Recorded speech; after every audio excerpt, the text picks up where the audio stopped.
Alors, je tenais également à apporter une précision. Je vous ai témoigné la semaine dernière de toutes les bénédictions que Dieu m'a envoyées, parmi lesquelles 3 gros sacs de vêtements, sachant qu'il avait déjà fait autant il y a environ 1 an ou 2, j'avais dû en témoigner aussi, et puis sachant que de manière plus large, j'ai l'habitude de vous témoigner de toutes les bénédictions que Dieu m'envoie depuis environ 2011 jusqu'à maintenant 2014, c'est-à-dire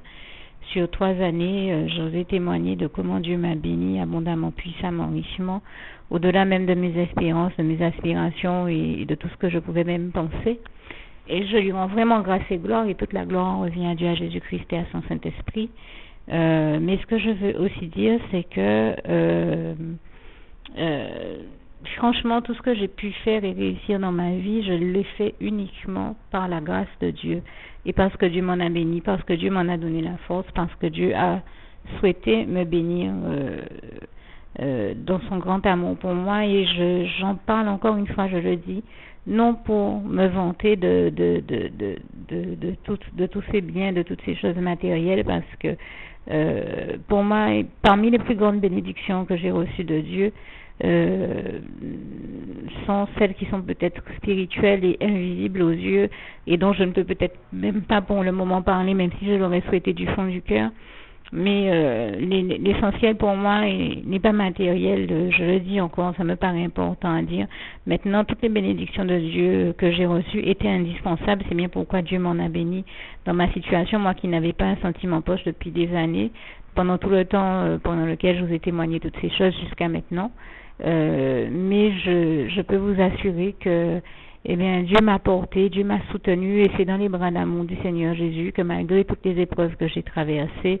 parce que ce n'est pas une situation que j'ai provoquée, je n'ai rien fait pour me retrouver dans cette situation,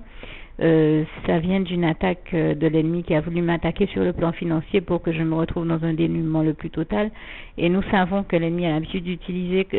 d'attaquer comme ça les enfants de Dieu par ce qu'on appelle un esprit de pauvreté, afin qu'ils se retrouvent dans la pauvreté, dans le dénuement le plus total et qu'ils ne puissent pas s'en sortir.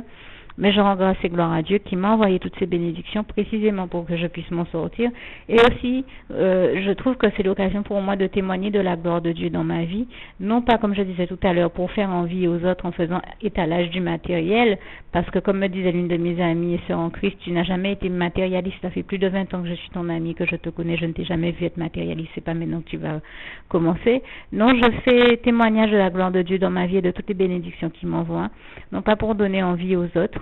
ou les rendre jaloux, ou faire étalage comme je disais, de richesse matérielle, mais juste pour témoigner que quand on a Dieu dans sa vie, eh bien Dieu nous bénit de manière à ce que nous nous en sortions toujours. Il est celui qui nous fait nous sortir de toute épreuve, de toute situation difficile. Et comme j'aime à le dire, Jésus-Christ est la solution à tous nos problèmes. Et il a la solution à tous nos problèmes, nos préoccupations, nos interrogations, tout ce qui peut être problématique dans nos vies. Jésus-Christ le dénoue, Jésus-Christ nous en libère comme il nous libère toujours de toute douleur, de toute maladie, de toute forme d'enfer et de tout ce qui est problématique donc dans nos vies, et nous en rend victorieux, nous fait en sortir édifiés, grandis. Et je tenais vraiment à lui rendre grâce et gloire sur ce point-là. Toute la gloire revient à Dieu, à Jésus-Christ et à son Saint-Esprit, comme j'aime à le dire. Un passage nous le signale bien, c'est Romains 8 verset 37, mais en toutes ces choses, donc à travers toutes les épreuves que nous pouvons vivre, c'est moi qui le rajoute entre parenthèses,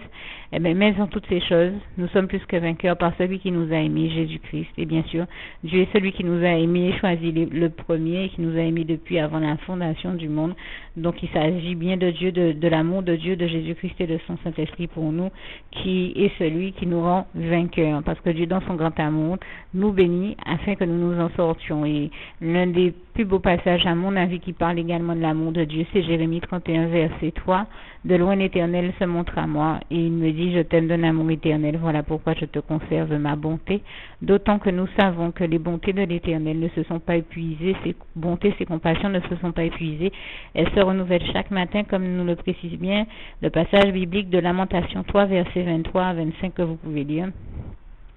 Et donc je tenais à rendre grâce et gloire à Dieu sur ces points-là. Et également,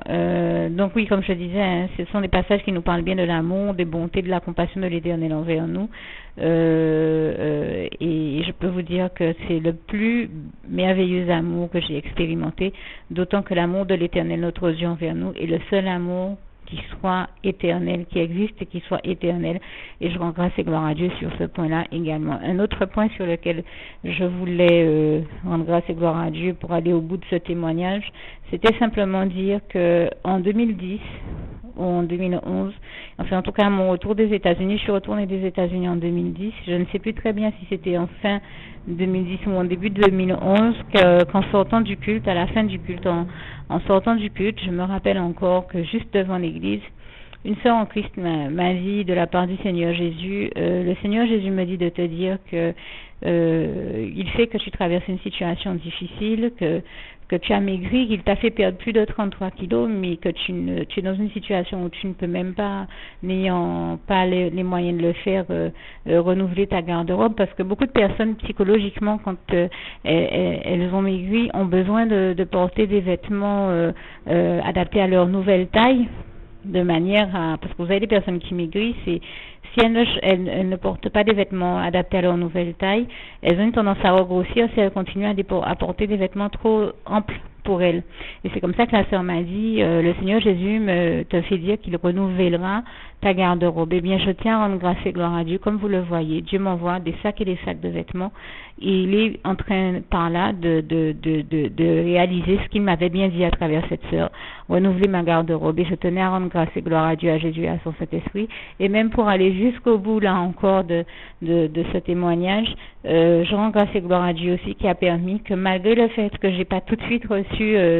des vêtements adaptés à ma nouvelle taille, et bien pour autant, Dieu m'a donné la force là aussi. Dieu a permis que non seulement je ne reprenne pas ces 33 kilos, mais que j'arrive même à un moment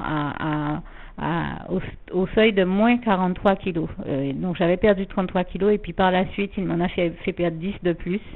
Et la semaine dernière encore, je me suis pesée en montant sur la balance, j'étais toujours à moins 43 kilos. Et nous sommes, je disais, le 29 janvier 2014. Donc vraiment, je rends grâce et gloire à Dieu. Toute la gloire revient à Dieu, à Jésus et à son Saint-Esprit, parce que je suis émerveillée par sa gloire dans ma vie et l'immensité et la merveille qui est toute son œuvre, non seulement dans ma vie, mais dans celle de tous ceux qui m'entourent. Je suis réellement subjuguée par sa gloire et je dirais même mieux par la splendeur glorieuse de son règne. Vous savez que j'aime à dire ça parce que j'aime beaucoup, c'est l'un de mes passages préférés, le psaume 148, versets 8 à 21 qui en parle très bien, mieux que moi, donc n'hésitez pas à aller lire ce passage dans vos Bibles. Et je termine donc par le souhait de mon cœur pour vous, Philippiens 4, verset 7, que la paix de Dieu qui surpasse toute intelligence garde vos cœurs et vos pensées en Jésus-Christ. Que Dieu vous bénisse tous et à bientôt.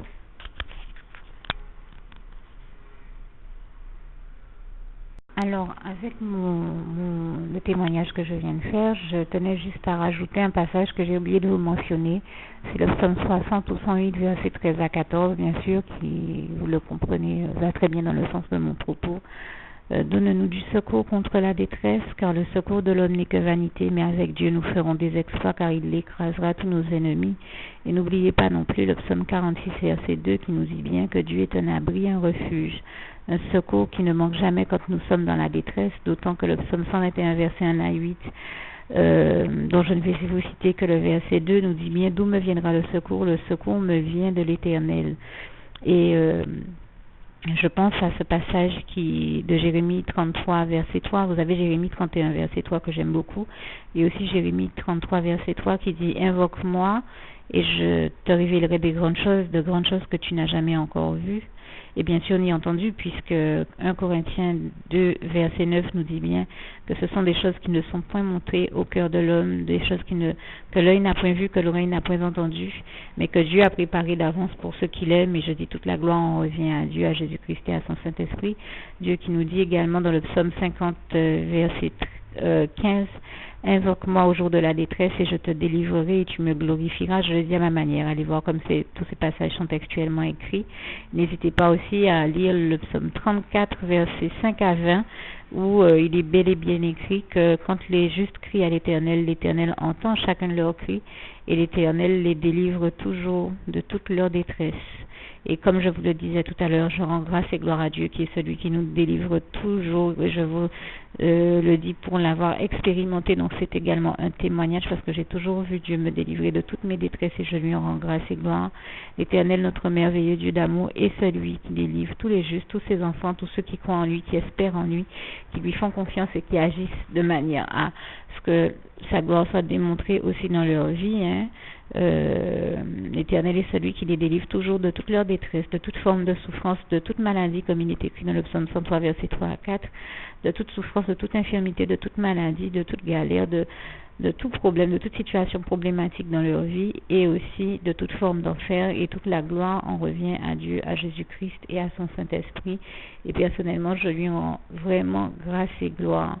d'autant qu'il ne faut pas oublier que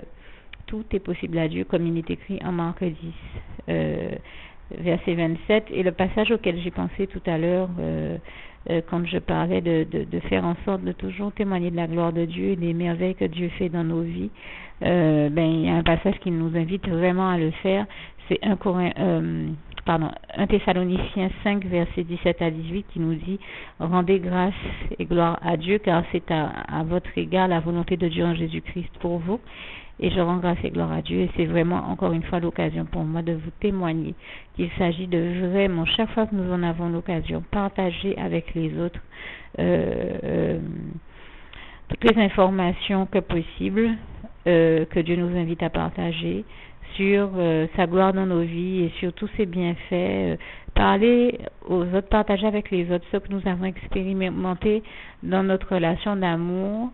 et l'intimité avec Dieu et tout ce que nous avons vu Dieu faire de merveilleux, comment nous avons vu sa gloire en action dans nos vies,